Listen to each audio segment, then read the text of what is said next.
ఇప్పుడు మరి అసెంబ్లీలో చూసుకున్నట్లయితే మాజీ మంత్రి హరీష్ రావు కానీ బీఆర్ఎస్ వర్కింగ్ ప్రెసిడెంట్ కేటీఆర్ కానీ ఇప్పుడు వీళ్ళు కూడా చాలా సంచలనంగా కామెంట్లు అయితే చేస్తున్నారు. మరి ఆ కామెంట్లు ఎట్లా చూడవచ్చు, మీరు ఎట్లా తిప్పబడతారు?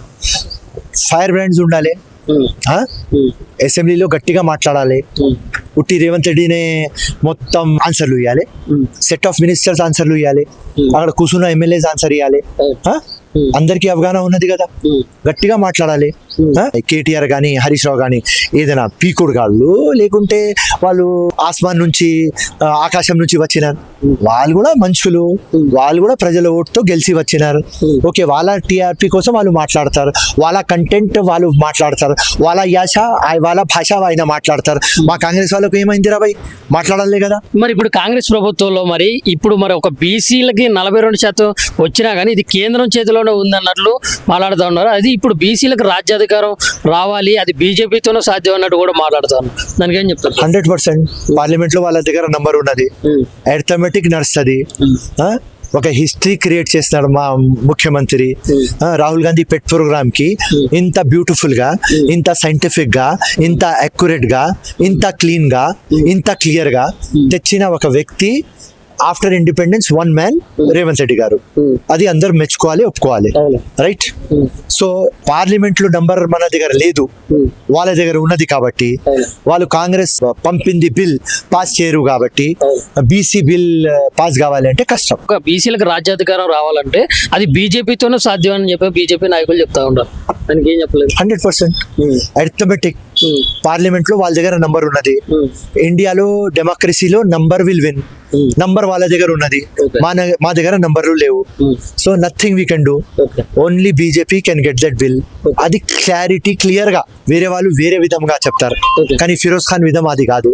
క్లారిటీగా హిస్టరీ చేసినాడు మా రేవంత్ రెడ్డి గారు, కానీ ఆ హిస్టరీకి అక్కడ స్టాప్ చేస్తారు ఆ బీజేపీ. ఎందుకంటే కాంగ్రెస్ ఇచ్చింది వాళ్ళు అగ్రి గారు కదా, పాస్ చేయరు కదా. సో అది కామన్ సెన్స్, నంబర్లు వాళ్ళ దగ్గర ఉన్నది. సో బండి సంజయ్ గారు కొన్ని కామెంట్స్ అయితే చేయడం జరిగింది, దాని మీద మీ అభిప్రాయం?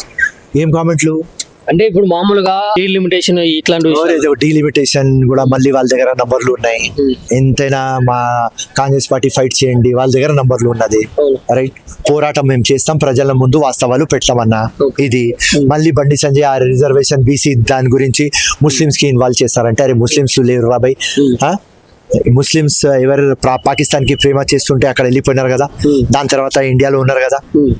మన కాన్స్టిట్యూషన్ ఏమంటుంది?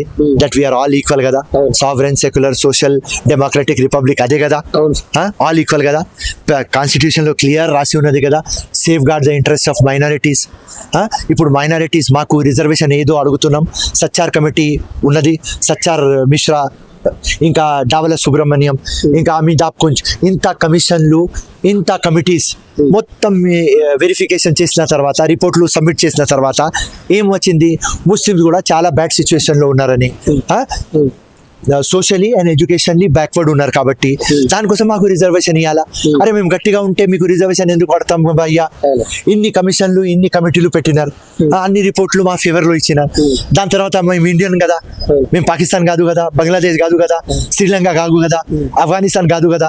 సో బండి సంజయ్ స్టేట్మెంట్ ఏం? అండ్ బండి సంజయ్ కి మీ ఛానల్లో రిక్వెస్ట్ చేస్తా, బండి సంజయ్ నువ్వు ఒక హోమ్ మినిస్టర్ రా అన్నా, నువ్వు ఒక గల్లీ ఆపరేటర్ కాదు. సో హై లెవెల్ మాట్లాడు.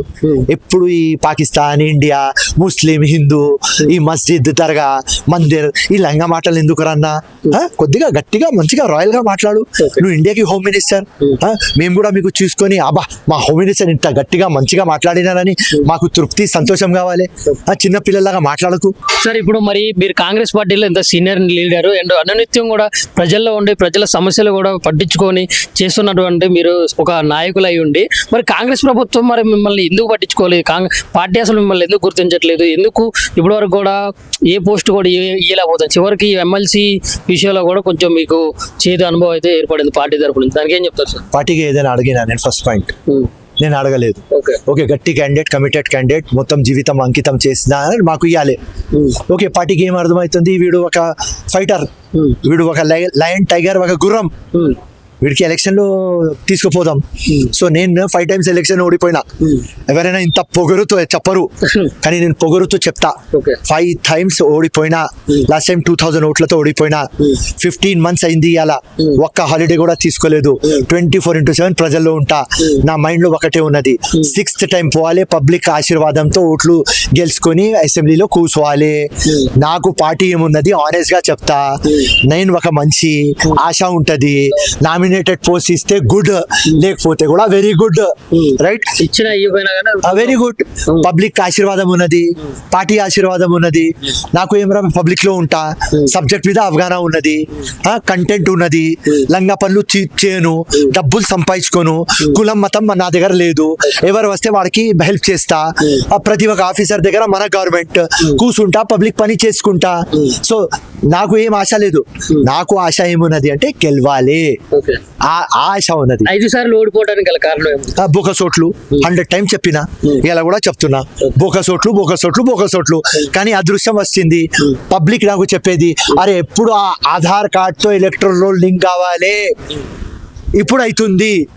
సో ఫిరోజ్ ఖాన్ రాజకీయంలో వచ్చినాడు ఒక హిస్టరీ కోసం, విక్టరీ కోసం కాదు. అండ్ ఒక మార్పు తీసుకురావాలి అంటే ఒక జీవితం అంకితం చేయాలి. అది నా జీవితం నేను అంకితం చేసేసిన. సో నామినేటెడ్ పోస్టుల మీద ఏం నాకు ఆశ లేదు. ఎవరికి వస్తుంటే వెరీ గుడ్, నువ్వు ఎంజాయ్ చేయరా భయ్, నాకు అది అవసరం లేదు.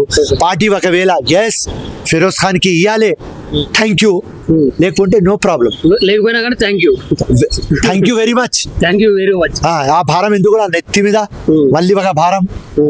ఎందుకంటే కానీ సార్ ఇప్పుడు ఓల్డ్ సిటీలో మరి ఎంఐఎం ఉన్నాయి. ఇప్పుడు మన ఎంత జాతీయ పార్టీ అయినా కానీ, అటు బీజేపీ అయినా లేకుంటే ఇటు కాంగ్రెస్ పార్టీ అయినా కానీ, ఇప్పుడు బీఆర్ఎస్ అంటే ప్రాంతీయ పార్టీ, మరి ఎందుకు ఎంఐఎం ఎదుర్కోలేకపోతుంది? ఈ క్వశ్చన్ మీరు మా ముఖ్యమంత్రికి అడగాలి. ఎందుకని సార్? ఫిరోజ్ ఖాన్ కి కాదు. రైట్, కాంగ్రెస్ లో పవర్ లో వచ్చిన తర్వాత ఎంఐఎం కి ఒక ఈగ లాగా తీయవచ్చు, కానీ వాళ్ళకు ఇజ్జత్ ఇస్తున్నాం.